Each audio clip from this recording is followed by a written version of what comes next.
तो मैं ये कह रहा था कि अगर किसी रिएक्शन का टेम्परेचर T1 टेम्परेचर पे इक्विलिब्रियम कांस्टेंट की कुछ वैल्यू है और हमें T2 टेम्परेचर पे नया equilibrium constant for the same reaction determine करना, then we use van't Hoff equation.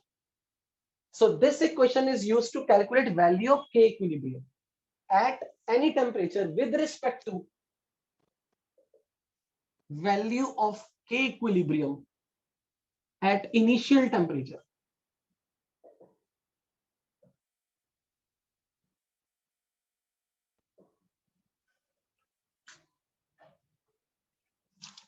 इस इक्वेशन के डेरिवेशन स्कूल एग्जाम्स के लिए इंपॉर्टेंट है, पर इस पर जब भी न्यूमेरिकल आएगा तो वो हमेशा फॉर्मूला बेस्ड होगा.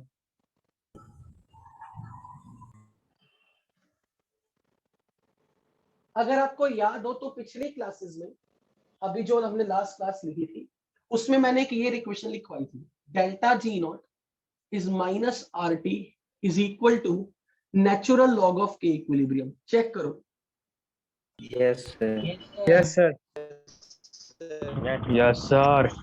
मैथ्स में आपको ये सिखाया जाता, अगर नहीं पता तो मैथ्स वाले सर से पूछ लेना. अगर मुझे natural log of X which is basically log of X with the base e को लॉग टू द बेस 10 में बनाना हो तो मैं 2.303 से मल्टीप्लाई करूंगा. 2.303 log of x to the base 10 is equal to log of x to the base e. अगर ये relation नहीं पता तो मैथ्स में सर से पूछो. अगर मेरे पास कोई ये कह देना what is natural log of 2, basically this is same as 2.303 times log of 2 to the base 10. और log 2 to the base 10 की वैल्यू ये आपको लॉग टेबल से मिलेगी और ये वैल्यू आपको क्वेश्चन में हमेशा गिवन मिलेगी. सर आपकी वीडियो क्लियर नहीं है सर. क्या ये सबके लिए क्लियर क्लियर है सर क्लियर है. क्लियर है. जिसको पहली बात तो मुझे अभी इंटरप्ट नहीं करनी, बीच में अगर वीडियो डिस्टर्ब होती है ना पहले ग्रुप में कंफर्म करो, मेरा फ्लो नहीं तोड़ना. इतने एटिकेट्स रखो कि जब हमें लग रहा है कि कुछ गड़बड़ है एक बार ग्रुप में पोस्ट करके पूछ लो क्या सबको ऐसा लग रहा है, कोई ना कोई बता देगा आपको. अब जिसको भी लगेगा वो ग्रुप में कंफर्म किए बगैर मुझे कन्वे नहीं करेगा.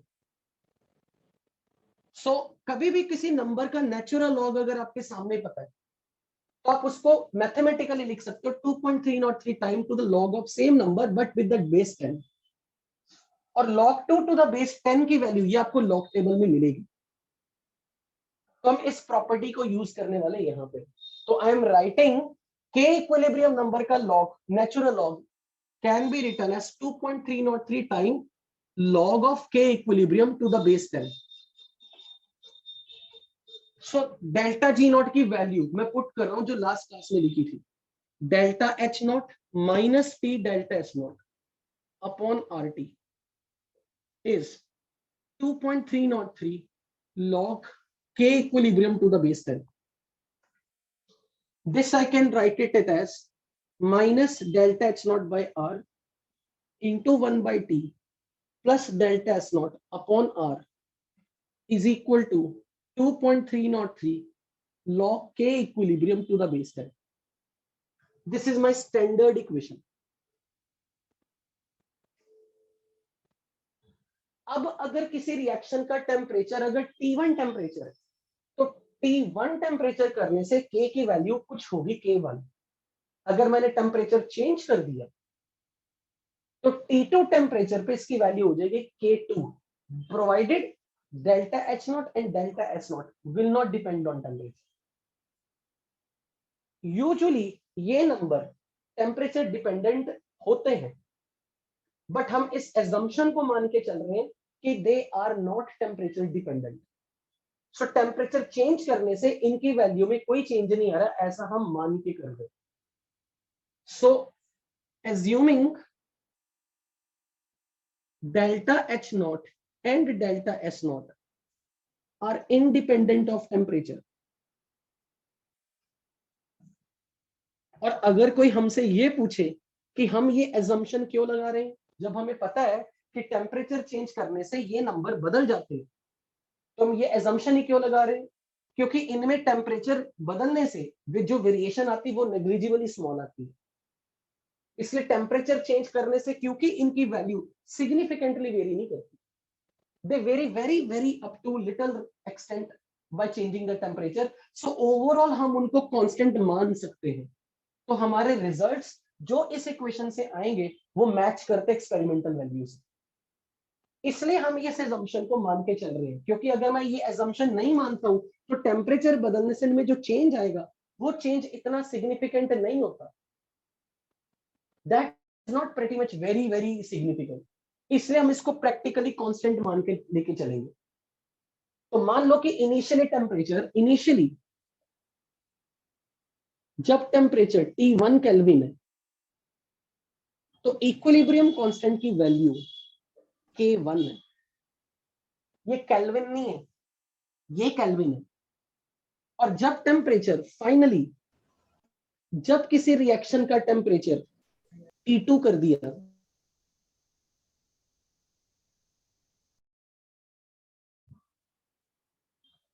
तो अब मैं इसकी वैल्यू पुट कर रहा हूं इस इक्वेशन में।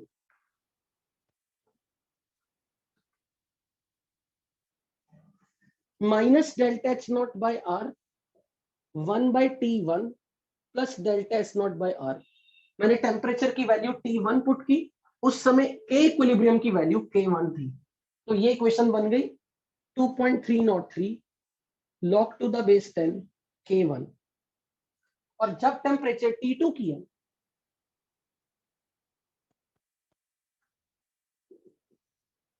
तो यहां से मेरे पास ये value I 2.303 time log to the base 10 K2। This is equation number 1, this is 2, this is 3।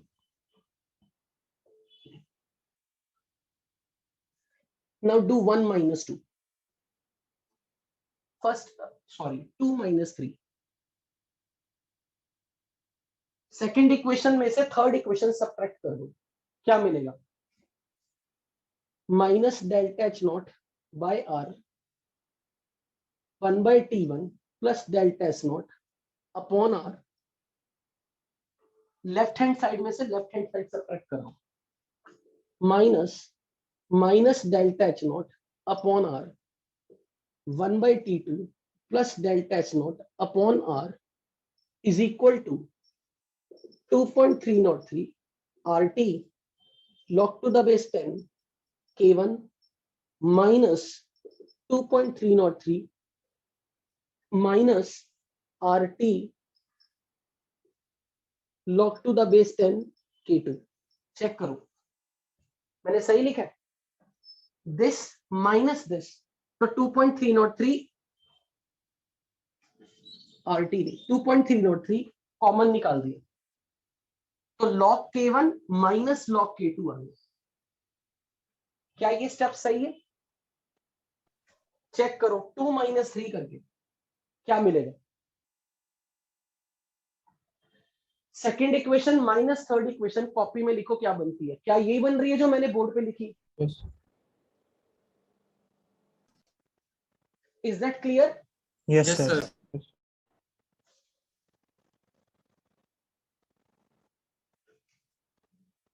Now check, can I rewrite this equation as, ये जो फाइनल इक्वेशन आई है, I am writing it as minus delta H naught upon R 1/T1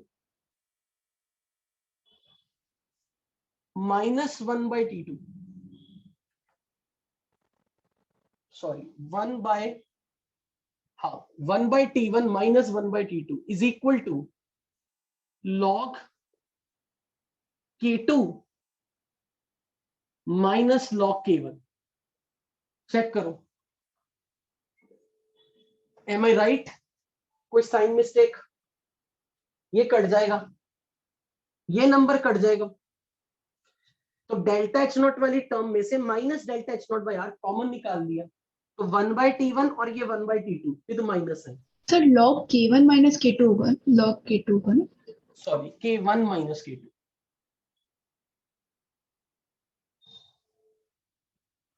Is that clear? Yes, sir. Using the property of log A minus log B can be written as log A upon log B, log A over B.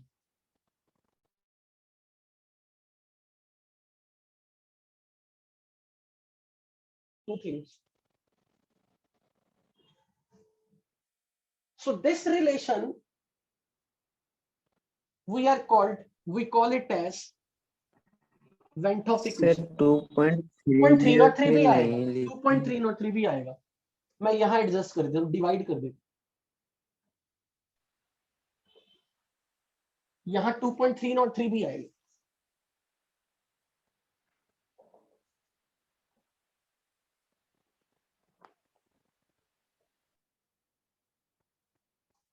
Check करो अब, ठीक है ना? मैं 2.303 वाला number नीचे ले आया।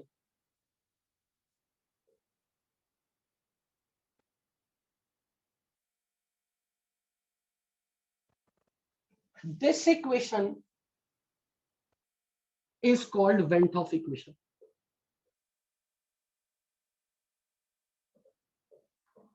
तो अब किसी भी न्यूमेरिकल में अगर आपको टेम्परेचर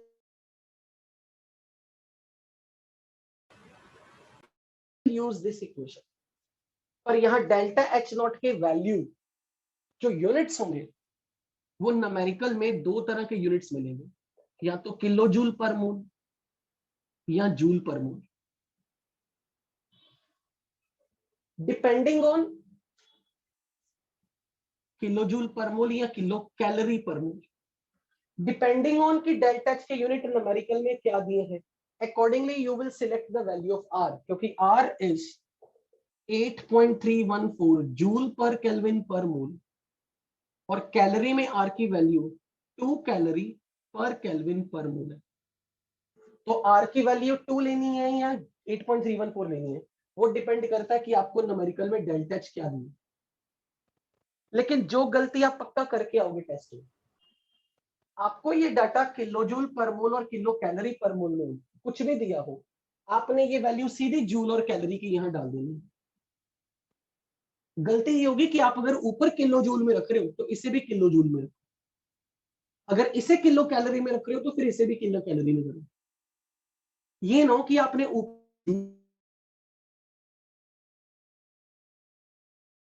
सर पाउज हो गए सर वीडियो लैग हो रहा है। लैग हो रहा है ठीक है, ओके। सर कई बार हुआ है, कई बार हुआ है।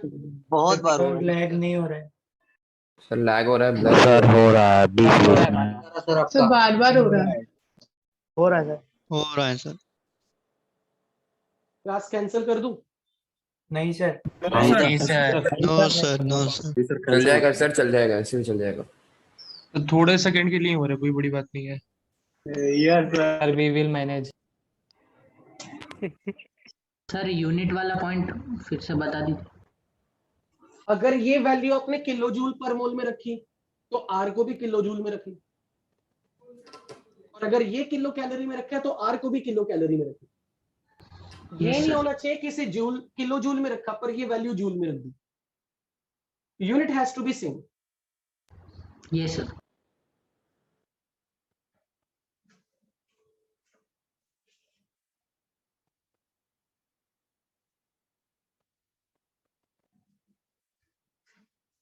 Can I erase it?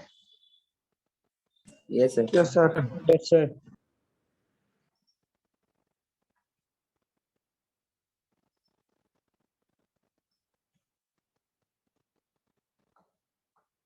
अब यहां से हम इस इक्वेशन से फिर से वही कंक्लूजन विड्रॉ करने वाले कि फॉर एक्सोथर्मिक रिएक्शन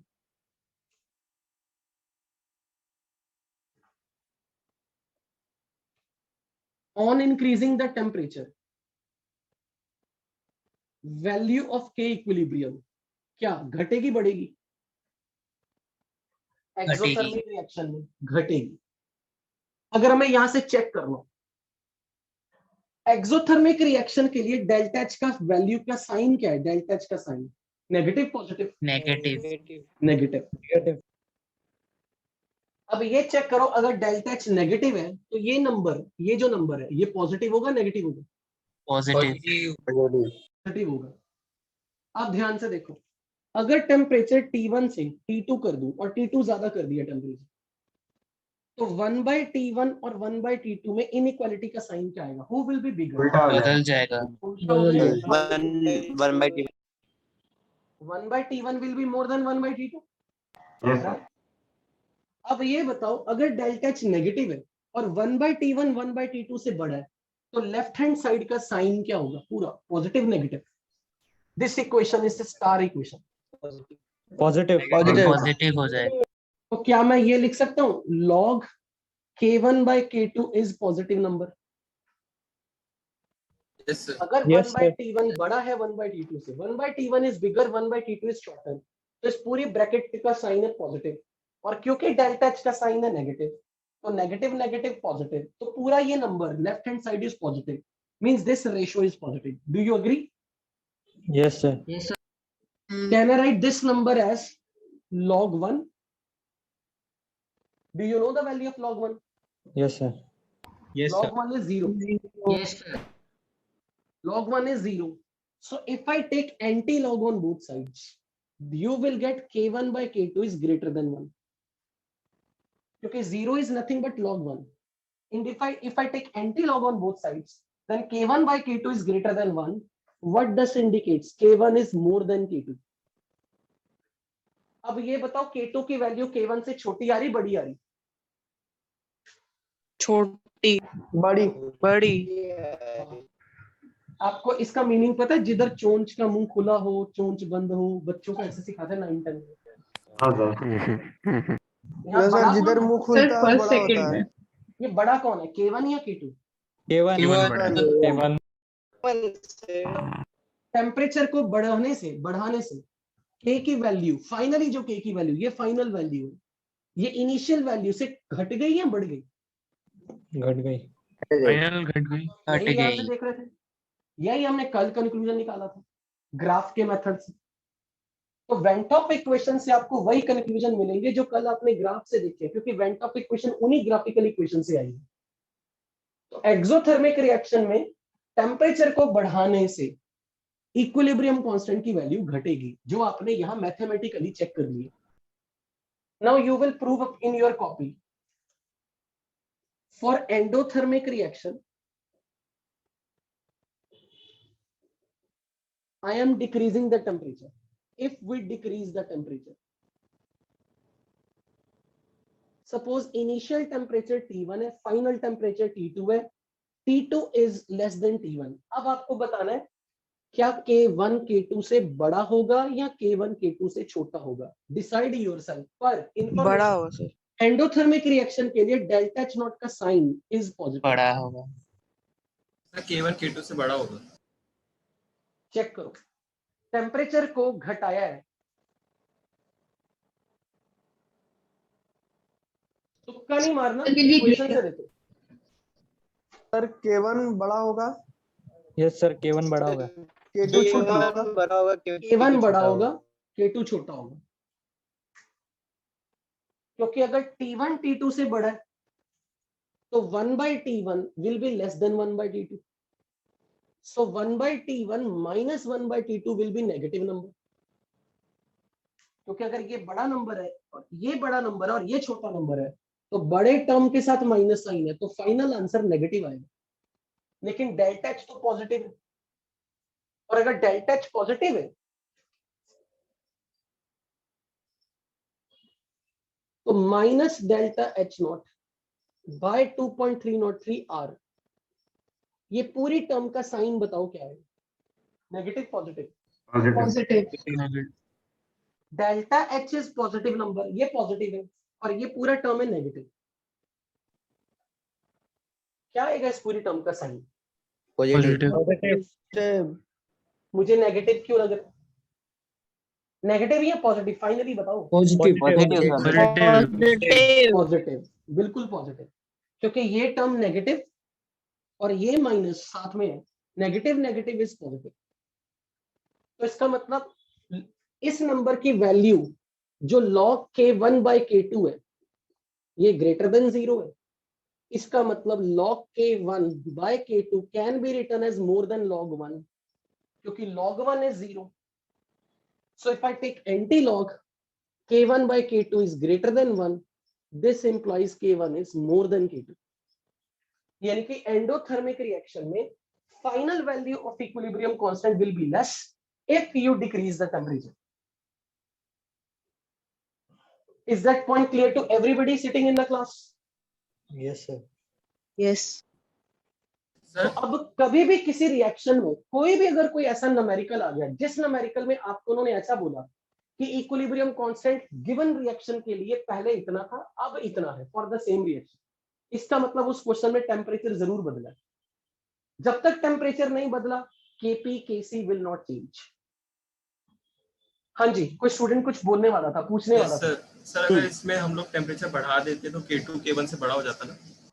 बिल्कुल, चेक करके देख लो. Yes sir. इन शॉर्ट, अब मैं नहीं चाहता कि आप इस डेरिवेशन के ऊपर मोहताज हो जाए. अब आपको माइंड में ये हमेशा रट लेना है a + b होल स्क्वायर के फॉर्मूला की तरह कि एक्सोथर्मिक रिएक्शन में टेम्परेचर बढ़ाओगे तो K इक्विलिब्रियम घटेगा, एंडोथर्मिक रिएक्शन में टेम्परेचर घटाओगे, टेम्परेचर बढ़ाओगे तो K इक्विलिब्रियम बढ़ेगा. तो अकॉर्डिंगली एक्सोथर्मिक रिएक्शन में टेम्परेचर घटाया तो क्या होगा? अगर एक्सोथर्मिक रिएक्शन में टेम्परेचर घटाया बढ़ेगा. कांस्टेंट बढ़ेगा. और अगर एंडोथर्मिक में टेम्परेचर घटाया घट जाएगा. इक्विलिब्रियम क्यों कांस्टेंट घटेगा? बढ़ जाएगा.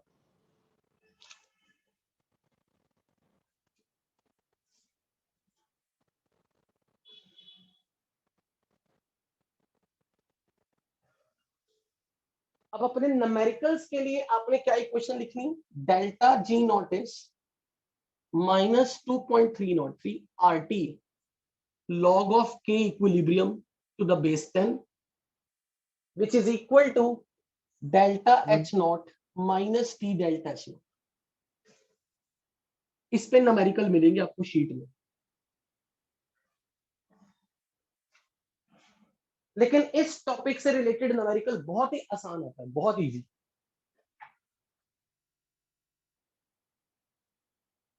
फॉर्मूला बेस्ड न्यूमेरिकल आएगा जब भी आएगा. बस गलती ये कर दे देंगे आपने, ये भी मैं कंफर्म बता रहा हूं. आप जो गलती मेरे को मैं बता रहा हूं ना कि आप करके आओगे, ये आप सुनने के बाद भी करके आओगे. इसके यूनिट ज्यादातर किलो जूल में मिलते हैं और इसके यूनिट जूल में मिलते हैं. तो आइडियली आपको क्या करना चाहिए? या तो इस जूल को भी किलो जूल बनाओ या फिर इस किलो जूल को भी जूल बनाओ. इनके यूनिट सेम होने चाहिए. मैक्सिमम टाइम न्यूमेरिकल में ये किलो जूल में मिलेगा, किलो जूल पर मोल, ये जूल पर केल्विन पर मोल. तो अगर ये किलो जूल्स में और ये जूल्स में है तो इसे किलो जूल बनाना. और ये दोनों के यूनिट सेम होने चाहिए बस.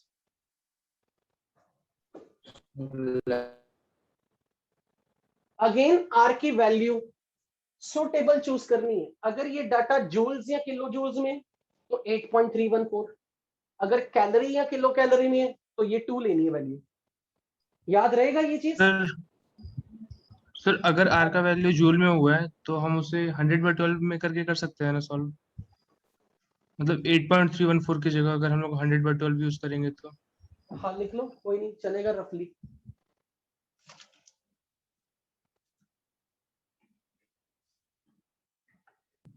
सर वो क्या कह रहा था 100/12 मतलब? अगर मुझे R की वैल्यू 8.314 रखनी है सपोज किसी न्यूमेरिकल में, तो क्या मैं इसे 100/12 लिख लूं? चेक करके देख लो ना, ये लगभग 8.2 8.3 नहीं आ रहा है. 12 8 द 96 तो 8.3 बन जाएगी ना ये वैल्यू अगर मैं 100/12 कर दूं. यस तो सर, 8.3 अप्रोक्सीमेट तो इतना ही अच्छी. आएगा. हाँ यस सर हाँ जी बोलो. सर तो अगर हमें किलो जूल में दिया है तो आइडियली हमको आर की वैल्यू भी किलो जूल में कन्वर्ट नहीं करनी चाहिए. इन शॉर्ट यूनिट सेम रखने हैं हर चीज के. Let's write down in numerical. This question I am doing from the sheet, taking from the sheet from exercise 3. Previous years में JEE 2007 में आया था. You will try it yourself.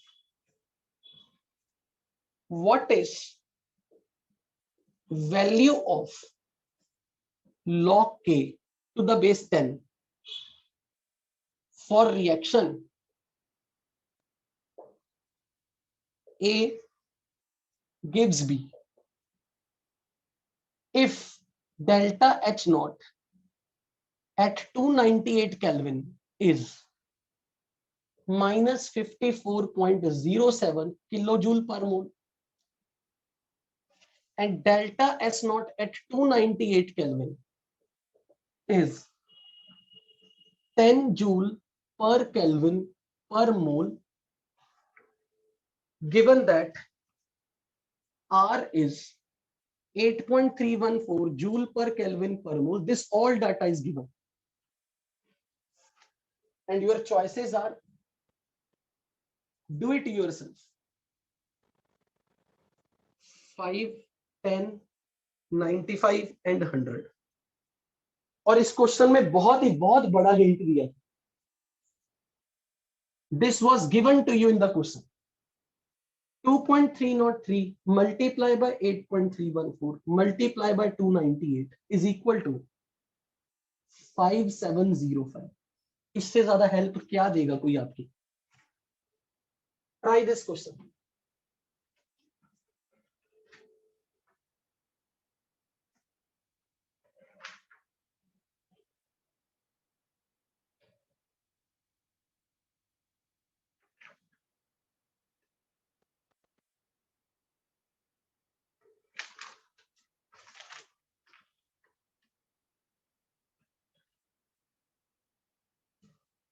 Sir, option B, 10. Okay. Yes, sir, 10. B, sir. Sir, 10. 10. 10 sir.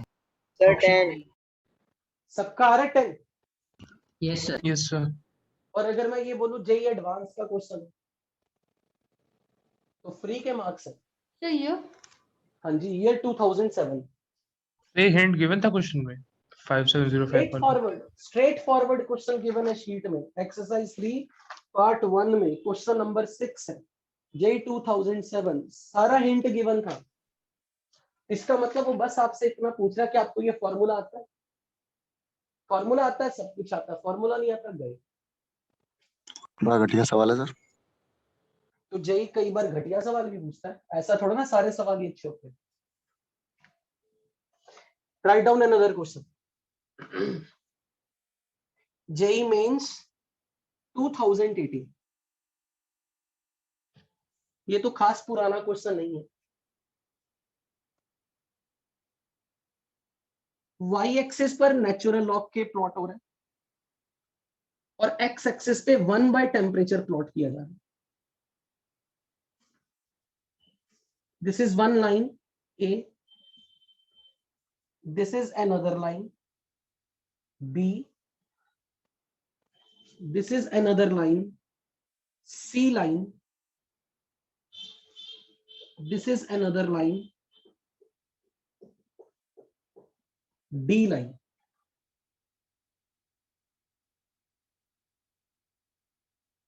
Which of the following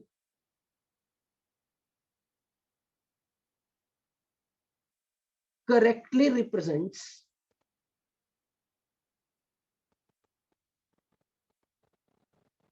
temperature dependence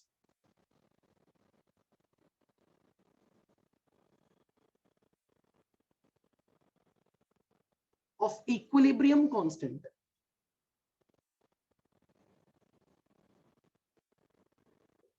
K for exothermic reaction?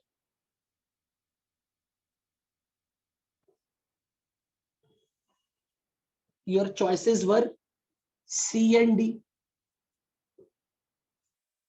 A and D, A and B, B and C. Third and Sir, A and B.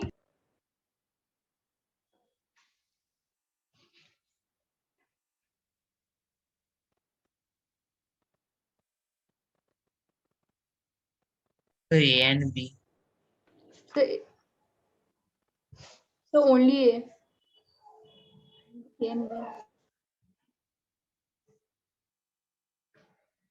क्या इसमें किसी को मेरी तरफ से solution चाहिए हो? झिझकना नहीं है, नहीं पता लगा मेरे से पूछ लो, पहली बार कर रहे हो तो पूछ सकते हो। Yes sir. Someone wants me to give solution for this? Yes sir.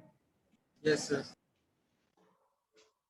Delta G not की वैल्यू हमें यहां से मिलेगी क्योंकि 298 केल्विन पे बोली, तो मैं लिखूंगा delta G not is delta H not minus T delta H not. Delta H not kilo joule में है, तो मेरा सेंटेंस ही याद आना चाहिए कि ये किलो जूल में दिया होता है, ये जूल में दिया होता है, तो इसे किलो जूल में बदलूं। तो फिर मैं डेल्टा एच नॉट की वैल्यू -54.07 माइनस टेम्परेचर 298 केल्विन है और डेल्टा एच नॉट 10 जूल्स में है, तो जूल्स को किलो जूल में कन्वर्ट करने के लिए डिवाइड बाय 1000। मैंने 1000 से डिवाइड इसलिए किया ताकि मैं इस वैल्यू को 10 जूल पर केल्विन पर मोल से 10 kilo joule per kelvin per मोल बना लूं। यहां से कैलकुलेशन आप अपने आप करोगे। This delta G not can be written as -2.303 RT log K। तो आपको ये वैल्यू गिवन थी -2.303, R इज 8.314। वाई? क्योंकि ये वैल्यूज जूल्स वाली, तो R के भी यूनिट्स जूल्स वाले, इनटू टेम्परेचर 298 log K। पर इस वक्त लेफ्ट हैंड साइड पे सब कुछ किलो जूल में, तो फिर राइट हैंड साइड में भी किलो जूल में होना चाहिए, तो डिवाइड बाय 1000। अब ये कैलकुलेशन में उन्होंने रेडीमेड आपको ये सारा वैल्यू दिया हुआ 5705। तो मुझे नहीं लगता इससे आगे मुझे कुछ समझाना चाहिए, आगे तो सारा calculation.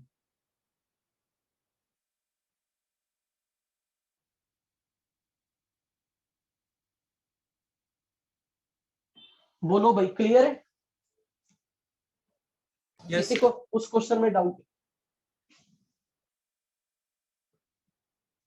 In this question to any single person? Next question करो, दिखाओ क्या है answer. A and B. A and B. A and B. A and B. A तो एंड B का नेगेटिव है ना इंटरसेप्ट, वो कैसे हो सकता जैसे है? इंटरसेप्ट तो होना चाहिए ना लॉग के इक्विलिब्रियम का। इंटरसेप्ट पॉजिटिव नेगेटिव कुछ भी हो, एक्सोथर्मिक को किससे मतलब है, डेल्टा एच से या डेल्टा एस से? Delta H. Delta H. तो K नेगेटिव कैसे हो गया? वाह, ln of K? किसने कह दिया? क्यों नहीं हो सकता? एक मिनट, एक मिनट, एक minute. log K is minus delta H naught by 2.303 R into 1 by T minus delta H naught by R। ओ, ये थी इक्वेशन, ये प्लस में सॉरी।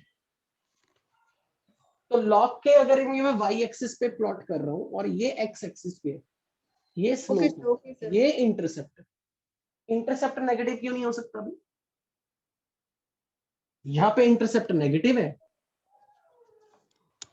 यहां इंटरसेप्ट पॉजिटिव है, क्योंकि डेल्टा एच एक्सोथर्मिक रिएक्शन पे नेगेटिव होता है, तो ये स्लोप पार्ट डिसाइड करेगा। log K और 1 by T की स्लोप ये आएगी। Intercept can be positive, intercept can be negative, लेकिन क्योंकि एक्सोथर्मिक रिएक्शन है तो डेल्टा एच नेगेटिव है, नेगेटिव नेगेटिव पॉजिटिव है, तो ये स्लोप पॉजिटिव है, तो एक्सोथर्मिक रिएक्शन की स्लोप पॉजिटिव होगी। इंटरसेप्ट तो कुछ भी हो सकता है, तो पॉजिटिव स्लोप वाली दो लाइंस उठा लो। Is that clear? Any doubt? No sir. No sir. No sir.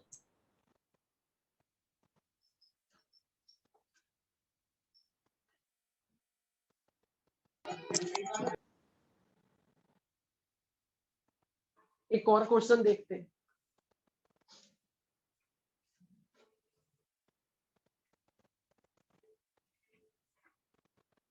JEE mains 2019,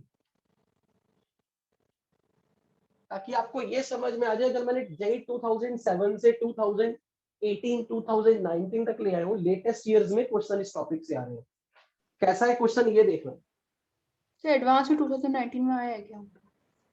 चिंता ना कर, इतनी रश मत कर, तसल्ली से शीट तो नहीं सॉल्व करनी। A2 और B2 मिलके बना रहे हैं AB। इस रिएक्शन का इक्विलिब्रियम कांस्टेंट K1 है और ये एक दूसरी रिएक्शन,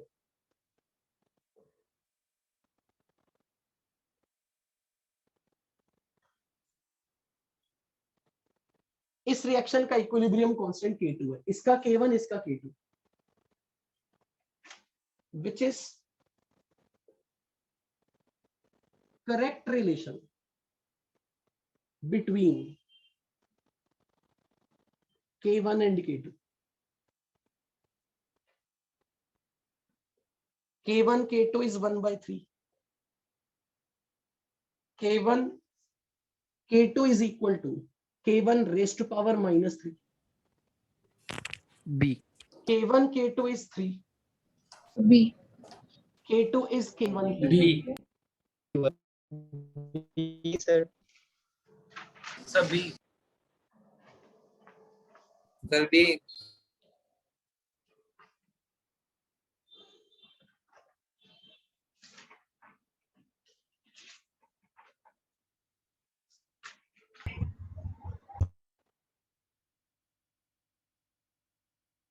बताओ भाई। B sir B. ऐसे किया जाए, B sir. अगर मुझे ये रिएक्शन बनानी है इससे, तो AB को प्रोडक्ट से रिएक्टेंट में लिखना पड़ेगा। Yes sir. अगर मुझे इस रिएक्शन में AB प्रोडक्ट में है और मुझे इस रिएक्शन में AB रिएक्टेंट में दिख रहा है, तो यानी कि मैंने इस रिएक्शन को रिवर्स किया। रिवर्स करने से ये रिएक्शन क्या बन गई, 2AB gives A2 plus B2 और इसका इक्विलिब्रियम कांस्टेंट बन गया 1/K1, क्योंकि रिएक्शन को उल्टा करने से रेसिप्रोकल हो जाएगा। अब इस रिएक्शन को बनाना था मुझे यहां से, तो मुझे इस पूरे इक्वेशन को 3 से मल्टीप्लाई करना, तभी यहाँ का कोफिशिएंट 6 आएगा, यहाँ का कोफिशिएंट 3 आएगा। और जब मैं इस इक्वेशन को 3 से मल्टीप्लाई करूंगा तो इक्विलिब्रियम कांस्टेंट क्या बन जाएगा, cube. So K2 is equal to K1 raise to power -3। मैंने जेई मेंस के एग्जांपल ही क्यों लिए हैं क्लास में, मैं आपको ये दिखाना चाहता हूं कि जेई मेंस में जब भी इस टॉपिक का कोई न्यूमेरिकल आता है, महारद्दी आता है। अगर ये भी क्वेश्चन गलत हो जाए ना, तो ऐसे बंदे को तो नॉन मेडिकल में कभी आना ही नहीं चाहिए था। ये उन लोगों के लिए मैं मैसेज दे रहा हूं जो पूरे 2 साल इस चीज में, इस घटना में अपने मन को घबरा के रोते रहते हैं, सर मेरा तो कोई चैप्टर नहीं तैयार, आगे का कर रहा हूं पीछे का भूल रहा हूं। कई बार पेपर में क्वेश्चन बहुत इजी आते हैं, सारे क्वेश्चन टफ नहीं आते, इसलिए ऐसे क्वेश्चंस पे तो आपके मार्क्स फुल ऑन फुल होने चाहिए। अगर किसी को ये नहीं ना आता, इसका मतलब उसने तैयारी की ही नहीं थी। इसलिए इस टाइप के क्वेश्चन में अगर गलतियां करके आ गए तो बहुत स्टूपिड मिस्टेक होगी, और स्टूपिड मिस्टेक जेईई मेंस में मैक्सिमम चांसेस होते हैं बच्चों से, क्योंकि सर पैनिक में आके सर क्वेश्चन गलत हो गया, क्वेश्चन मैंने गलत रीड कर लिया, क्वेश्चन में मैंने इस -3 को +3 पढ़ लिया और ये टिक कर दिया। मैंने इंटेंशनली जेईई मेंस की प्रॉब्लम उठाई कि पेपर ये दिखाना इस चाहूं बार कि भी पेपर आया कितना सर। easy आता है। अब एक काम करना, कल या परसों जो अटेम्प्ट हुई है जेईई मेंस की, उसको भी जरा खोल के देखना। यस सर, हर एक शिफ्ट में आया इक्विलिब्रियम है का सर। क्या यस सर ऐसे आया। क्वेश्चंस आए, कॉन्फिडेंस बढ़ेगा, तब आपको लगेगा कि जो क्लास में पढ़ रहे हैं वो काम का है, वही एग्जाम में ऐसे आते हैं कुछ। मैंने आपको पहले दिन बोल दिया था, भले मैं शीट डीपीपी क्लास में डिस्कस नहीं कराता हूँ, जो क्वेश्चन बोर्ड पे करवा दिए ना, वो आपको नाम बदल देना मेरा। इसलिए मैं बूस्टर हूं उन नालायक बच्चों के लिए जिनका शीट डीपीपी कभी पूरा नहीं होता, वो मेरे नोट्स पढ़ के चले जाए, जेईई मेंस तक तो मैं आराम से क्लियर करवा दूंगा। इसलिए ये उन लोगों के लिए बोल रहा हूँ जिनका कॉन्फिडेंस बहुत गिरता है, टेस्ट में मार्क्स नहीं आते पर फिर भी सर हम तैयारी करते रहते, घबराओ मत। बट डीपीपी शीट रोज कर रहे हो, डीपीपी शीट रोज कर रहे हो, मैं मान ही नहीं सकता कि आपकी सिलेक्शन में, सिलेक्शन तो हो जाएगी। ओके, अब इसका एक बहुत अच्छा क्वेश्चन है जो जेईई एडवांस 2018 में आया, 18 में आया, और वो कॉम्प्रिहेंशन पहले आप ट्राई करोगे, लेकिन मैं उसको लाइव क्लास में एंटरटेन करूंगा, पर वो पहले आप खुद ट्राई करोगे।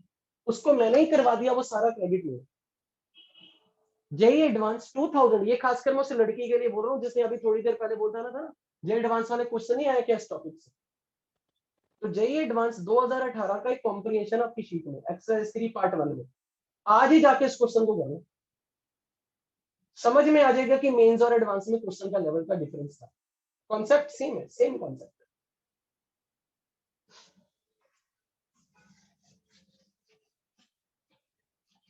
सर आज का होमवर्क सेंड कर देना। पहले टॉपिक पूरा कर, जो तेरे को होमवर्क दिया ना वो कंप्लीट हो गया। ड्यू डेट जैसे बताई एक्सरसाइज 1 इस तारीख खत्म हो गया को। Yes sir. कितना होमवर्क असाइन किया था वो कर लिया, ड्यू डेट वाले जो डिवाइड किए थे एक्सरसाइज 1 तक, यस इस सर। डेट तक एक्सरसाइज 1, तो अब Yes, एक्सरसाइज sir. 2 आगे बढ़ा दे, बस टारगेट है तो खत्म कर। जो जो होमवर्क असाइन हो चुका उसको जल्दी जल्दी खत्म कर, क्योंकि जैसे मैं और होमवर्क ऐड करूं मैं इकट्ठे में बहुत सारा डिलीट हूं, तो अपने प्लान के अकॉर्डिंग बढ़ता जा। Now our next topic is Lee-Chatelier principle. This is second last topic of this chapter. मेरे इस चैप्टर में हमेशा ये मेथोडोलॉजी रही है। ली-चैटलियर प्रिंसिपल जैसे ही खत्म होगा, मैंने इसका लास्ट टॉपिक आपको लाइक 2 क्लासेस में चैप्टर खत्म करा दूंगा, 2 छोटे छोटे टॉपिक। इसमें मैं 2 क्लासेस अपनी तरफ से एडिशनल, जिसमें मैंने सिर्फ अपने मेरे फेवरेट न्यूमेरिकल कराने हैं, और मेरे फेवरेट न्यूमेरिकल जो मैंने कॉपी में करवाए पता नहीं जेई एडवांस में कभी दिख जाएंगे। ली-चैटलियर प्रिंसिपल में पहले स्टेटमेंट लिख लेते हैं। According to this principle, just formality for school notes. When a reaction is at equilibrium,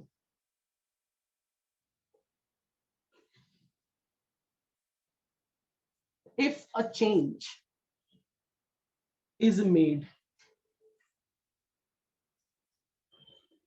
to disturb equilibrium,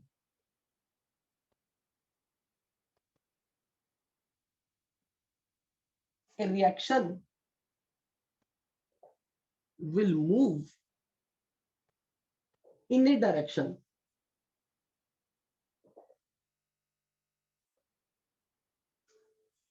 to nullify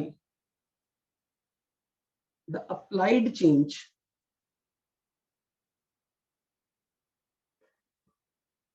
to re-establish the equilibrium.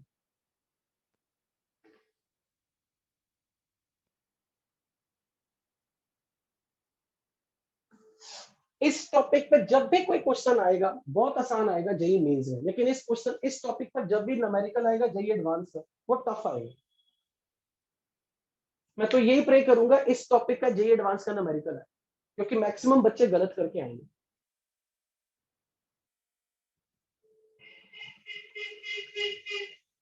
This topic is particularly for JEE mains.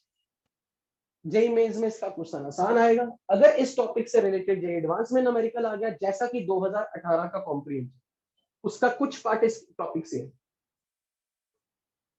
तो वो इस particular topic से अगर advance का question आया तो I will really pray कि आप ठीक कर पाओ, जो इतना भी टफ नहीं होता पर समझने वाला है, बस और कुछ नहीं।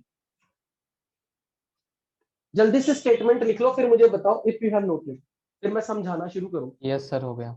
Yes, sir, noted. हो गया। सर नहीं सर, नहीं हुआ है सर। हो गया सर। ओके,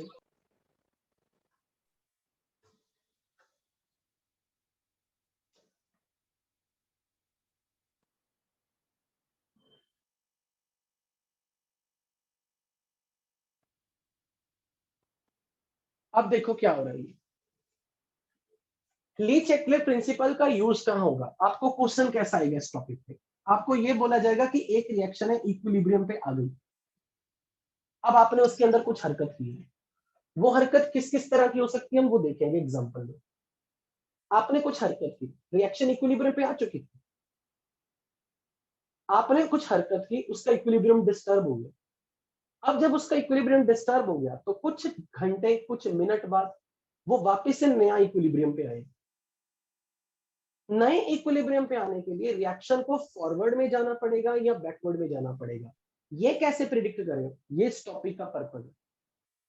ली-चाइटलर प्रिंसिपल ये बताता है कि अगर कोई रिएक्शन इक्विलिब्रियम पे आ गई, अगर रिएक्शन इक्विलिब्रियम पे आ गई तो उस रिएक्शन में आपने यदि इक्विलिब्रियम को डिस्टर्ब कर दिया, तो जब नया इक्विलिब्रियम रिएक्शन को एस्टेब्लिश करना है तो नया इक्विलिब्रियम को अचीव करने के लिए रिएक्शन को फॉरवर्ड में जाना पड़ेगा या बैकवर्ड में जाना पड़ेगा।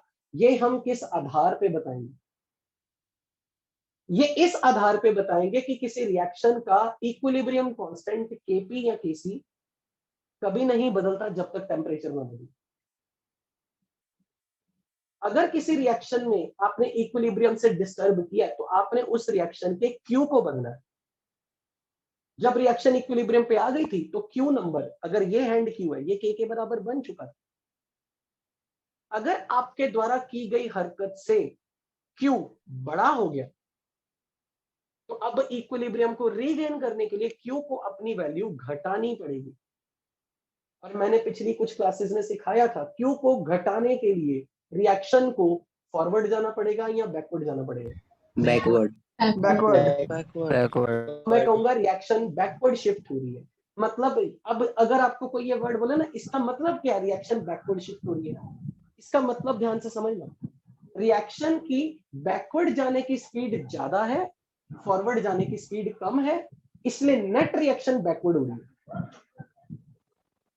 अगर किसी कारण से रिएक्शन इक्विलिब्रियम पे आ गई थी, उसका Q नंबर K के बराबर हो चुका था, आपने कुछ हरकत की, उसका Q घटा दिया। अब इस रिएक्शन को फिर से इक्विलिब्रियम पे आने के लिए अपने Q को बढ़ाना पड़ेगा, और Q को बढ़ाने के लिए रिएक्शन को फॉरवर्ड जाना और रिएक्शन को फॉरवर्ड जाने का मतलब क्या है? रिएक्शन फॉरवर्ड में ज्यादा स्पीड से जा रही है और बैकवर्ड में कम स्पीड से आ रही है, पर नेट रिएक्शन ओवरऑल फॉरवर्ड में जा रही है। क्या इस बात का मीनिंग समझ में आया या नहीं? Yes sir. इसी को मैं मैथमेटिकली समझा रहा हूं, सुनो ध्यान से। मान लो कि ये रिएक्शन है, किसी का माइक ऑन है और माइक में से आवाज आ रही है, अपना माइक बंद कर लो, जिसकी भी माइक से आवाज आ रही है। मान लो ये रिएक्शन है,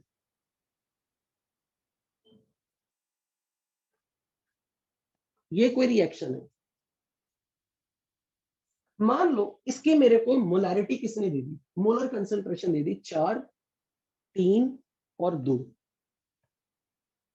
और किसी ने बोला कि ये तब है जब रिएक्शन इक्विलिब्रियम पे आ गई, और अगर ये रिएक्शन इक्विलिब्रियम पे आ गई तो इसका Q K के बराबर है, QC KC के बराबर है। कैसे बराबर है KC? कंसंट्रेशन ऑफ B का cube into concentration of C raise to power 4 upon concentration of A raise to power 1, यानी कि 3 का क्यूब 2 का स्क्वायर अपॉन 4। मान लो आपने कुछ हरकत की, जब रिएक्शन इक्विलिब्रियम आ गई, आपने B के मोल्स बाहर से ऐड कर दिए बर्तन के अंदर, वॉल्यूम रिमेन्स 2 का पावर कांस्टेंट। 4 होगा। तो यार तुम ऐसी गलतियां निकालो, ढंग की गलती निकाल दिया करो। मान लो मैंने B के कुछ मोल फ्लास्क में डाल दिए, जैसे मैंने B के कुछ मोल्स बढ़ा दिए, ये नंबर 2 से ज्यादा 3 से ज्यादा कर दिया। मान लो मैंने इस नंबर को बढ़ा के कर दिया 5। द मोमेंट मैंने B डाला, इस नंबर को 5 कर दिया, तो अब मैं इसको क्या बोलूं, ये नंबर Q है या K है? उसको कम करना पड़ेगा।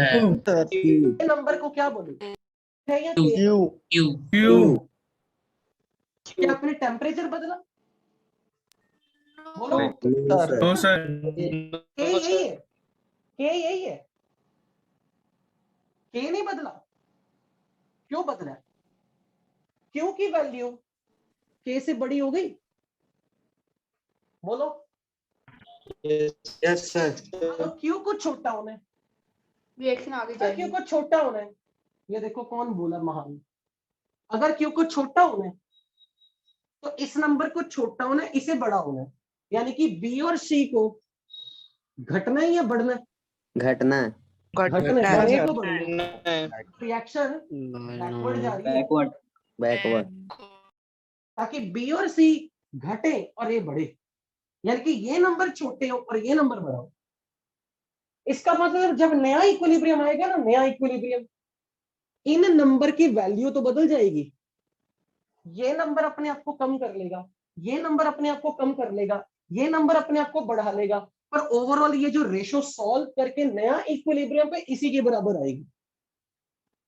अगर इसे सॉल्व करने से मान लो 10 आ रहा है ना, सपोज, अब ये मत कहना सर 10 नहीं आ रहा, मैं अज्यूम कर रहा हूं। तो अगर ये रिएक्शन में आपने क्यू को बड़ा कर दिया था, तो क्यू को अपनी वैल्यू घटानी है केस के बराबर आने के लिए। क्यू बड़ा हो चुका है तो क्यू को अपने आप को छोटा करना।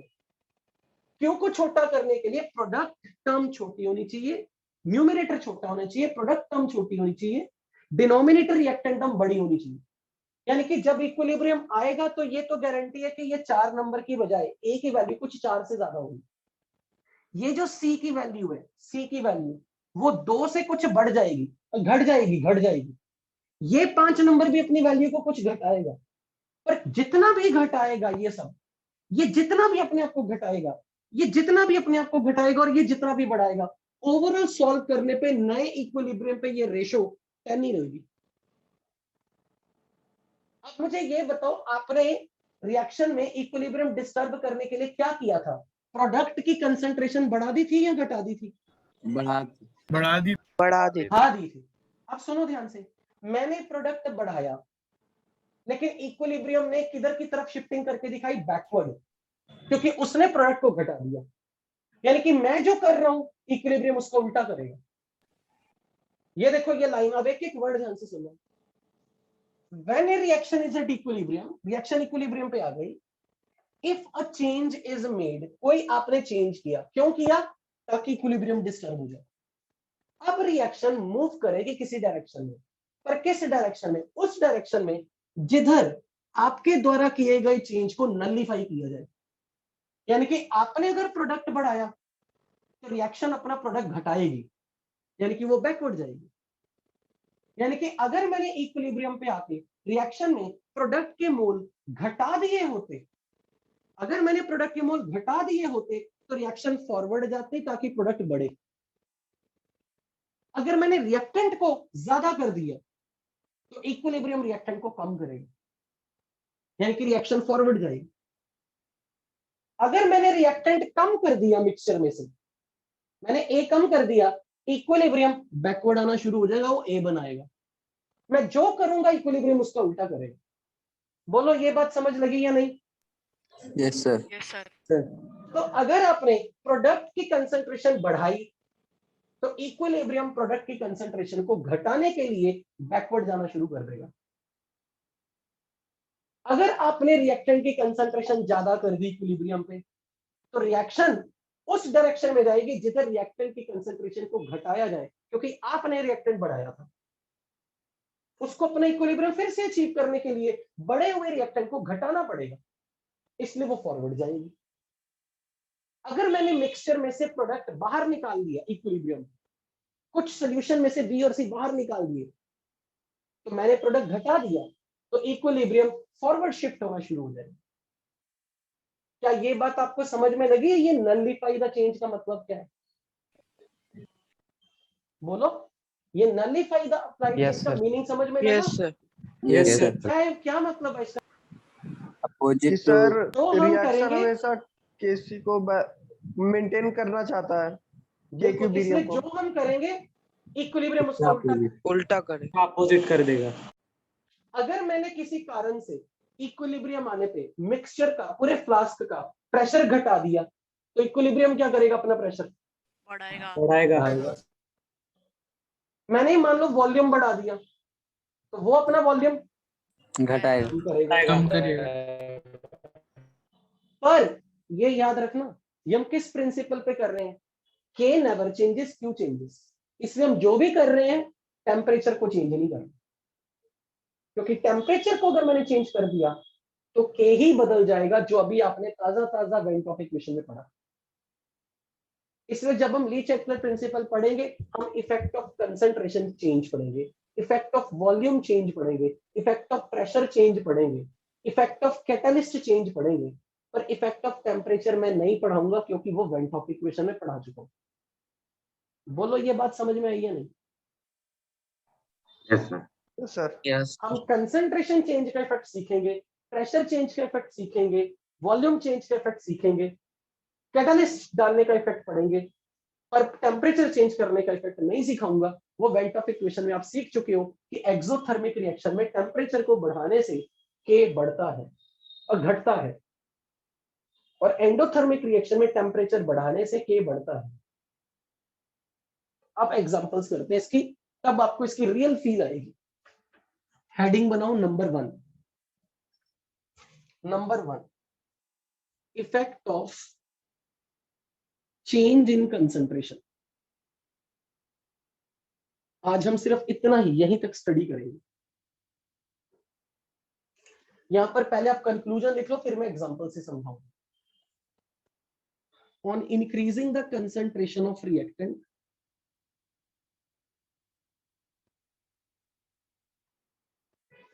Q decreases, Q become less than K, therefore reaction will shift in forward to get increase the value of Q to let it become equal to K equilibrium.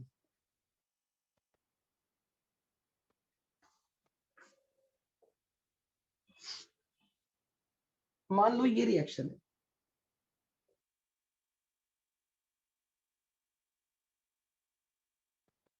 और इस रिएक्शन का Q लिखा मैंने B की concentration at equilibrium का square upon A की concentration at equilibrium का Q। This is QC। और इनिशियली ये रिएक्शन इक्विलिब्रियम पे आ चुकी है at equilibrium, this is KC। मैंने A की कंसंट्रेशन बढ़ा दी, मैंने मिक्सचर में A की क्वांटिटी बढ़ा दी। जैसे मैंने A की क्वांटिटी बढ़ाई, अब ये बताओ A को बढ़ाने से क्या K बदलेगा या Q बदलेगा? क्यों बदलेगा? क्यों बदलेगा? अब Q घटेगा या बढ़ेगा? घटेगा। मैंने A बढ़ाया, घटेगा। रिएक्टेंट की कंसंट्रेशन बढ़ाई, तो Q घट गया। घटेगा। So by increasing concentration of A at equilibrium, QC will क्या लिखूं, बढ़ेगा घटेगा? डिक्रीज। डिक्रीज। अब Q अगर K से छोटा हो चुका है, तो बताओ रिएक्शन को किधर जाना पड़ेगा? फॉरवर्ड। फॉरवर्ड जाने के लिए फॉरवर्ड जा रही है रिएक्शन में, तो अब जब नया इक्विलिब्रियम आएगा तो उसमें A की कंसंट्रेशन पहले से क्या हो चुकी होगी, कम, और B की कंसंट्रेशन पहले से क्या हो चुकी होगी, ज्यादा। ज्यादा। तो अब मैं बोलूंगा कि रिएक्शन को फॉरवर्ड जाना पड़ रहा है। आपने रिएक्टेंट को बढ़ाया था और रिएक्शन ने फॉरवर्ड क्यों गई, क्योंकि उसने रिएक्टेंट को घटाया। आपने इसे बढ़ाया, रिएक्शन ने इसे बढ़ाया। समझ में आई ये लाइन, ये जो आपने लिखी ऊपर line? Yes sir. Therefore reaction will move forward to get more value of Q and concentration of reactant, concentration of product at a new equilibrium will be dash than concentration of B at old equilibrium. Fill in the blank. Fill in the blank. More. Reaction forward में जा रही है, forward में जा रही है, तो जब नया इक्विलिब्रियम आएगा तो B की कंसंट्रेशन ओल्ड इक्विलिब्रियम पर जितना भी था उससे ज्यादा हो जाएगी। So this number will be more. बच्चों क्लियर है ये point? Yes sir. Yes sir. अब अपने आप बताओगे आप,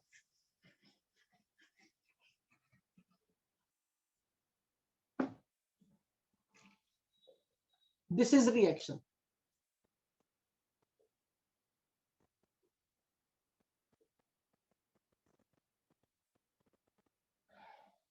what happens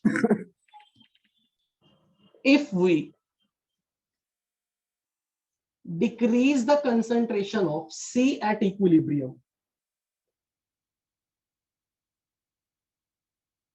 in above reaction.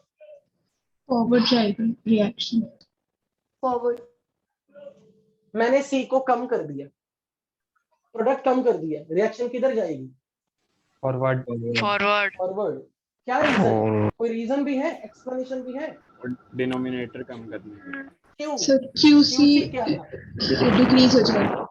Concentration C raised to power 4 upon concentration of A cube. मैंने B नहीं लिखा यहाँ पे, जस्टिफाइड है. Solid. Solid. Very good. Solid. So अब बताओ, C की कंसंट्रेशन कम कर दी, इसे कम कर दिया इक्विलिब्रियम पे आके. इनिशियली रिएक्शन इक्विलिब्रियम पे थी, Q K था, आपने C को कम कर दिया, तो मतलब Q QC कम नंबर होगा. QC कम हो गया. तो Q को अब क्या होना पड़ेगा? टाइम के साथ साथ बढ़ाना है Q बढ़ना. को. बढ़ना पड़ेगा. तो C क्योंकि को आपने बढ़ाना C को पड़ेगा, A को आपने घटाना C को पड़ेगा.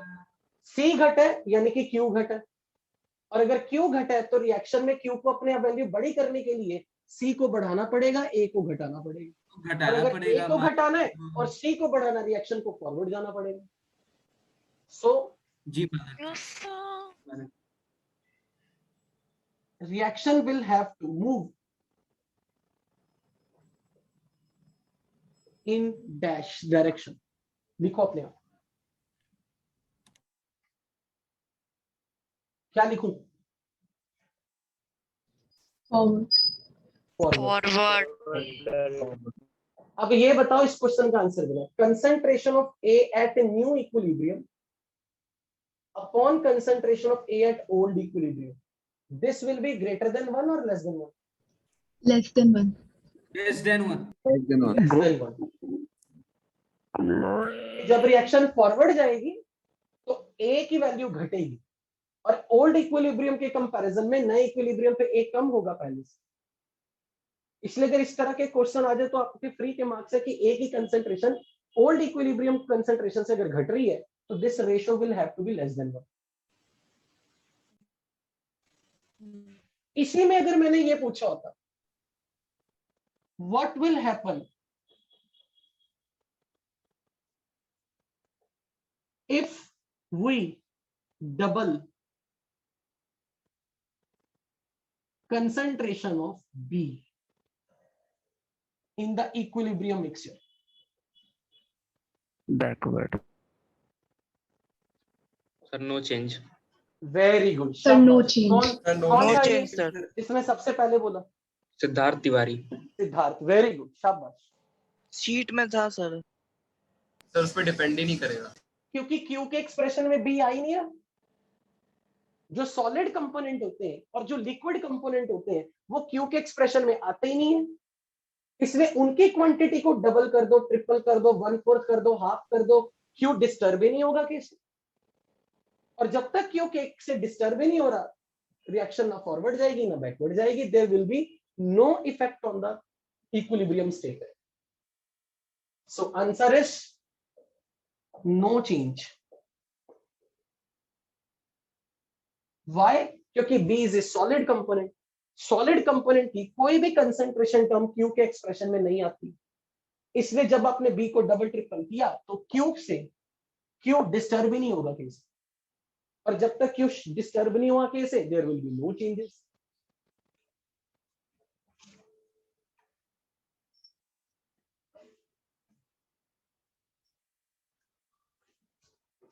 और सोच के बताना.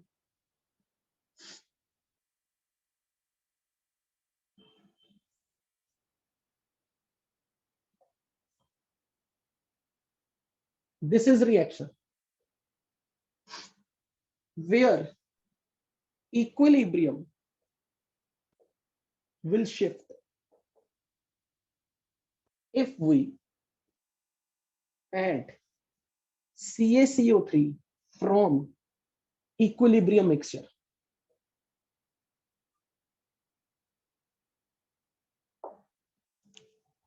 ये रिएक्शन है. इक्विलिब्रियम में ये तीन चीजें और मैंने CaCO3 के टुकड़े फ्लास्क में और डाल दिए. फॉरवर्ड.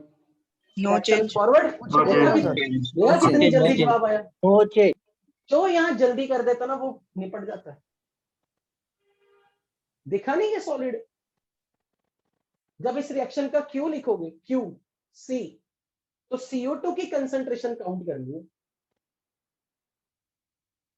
इसका तो कोई रोल ही नहीं। तो अगर मैंने इक्विलिब्रियम मिक्सचर में CaCO3 के टुकड़े और डाल दिए इक्विलिब्रियम आने के बाद, तो रिएक्शन फॉरवर्ड या बैकवर्ड कहीं नहीं शिफ्ट होगी, क्योंकि CO2 की कंसंट्रेशन पे तो कोई चेंज ही नहीं आ रहा। बोलो बच्चों, कंसंट्रेशन का इफेक्ट समझ आ गया या नहीं? Yes sir. Yes sir. So I am closing the meeting over here. इसी टॉपिक से हम कंटिन्यू करेंगे नेक्स्ट क्लास में। कुछ देर रुक जाइए ना। जो पढ़ा है वो समझ आया? हाँ, take the screenshot, take your time to note down. आज सर पहली वो बार तो V1 तुम्हें क्वेश्चन टाइम नहीं का एक्सप्लेन करेंगे अभी? बिल्कुल भी नहीं, अभी नहीं, क्योंकि जब मैं ली चैप्टर प्रिंसिपल की न्यूमेरिकल करवा दूंगा ना 3-4, फिर आप उस क्वेश्चन को करने लायक हो जाओगे। कौन सा G1 से? ग्रुप में किसी ने पूछा था ना, मैंने नो वे करके बोल दिया था। Yes sir. नहीं, और एक क्वेश्चन में मैंने बोल दिया था no, this will be very common problem for everyone, I will consider this problem in the class.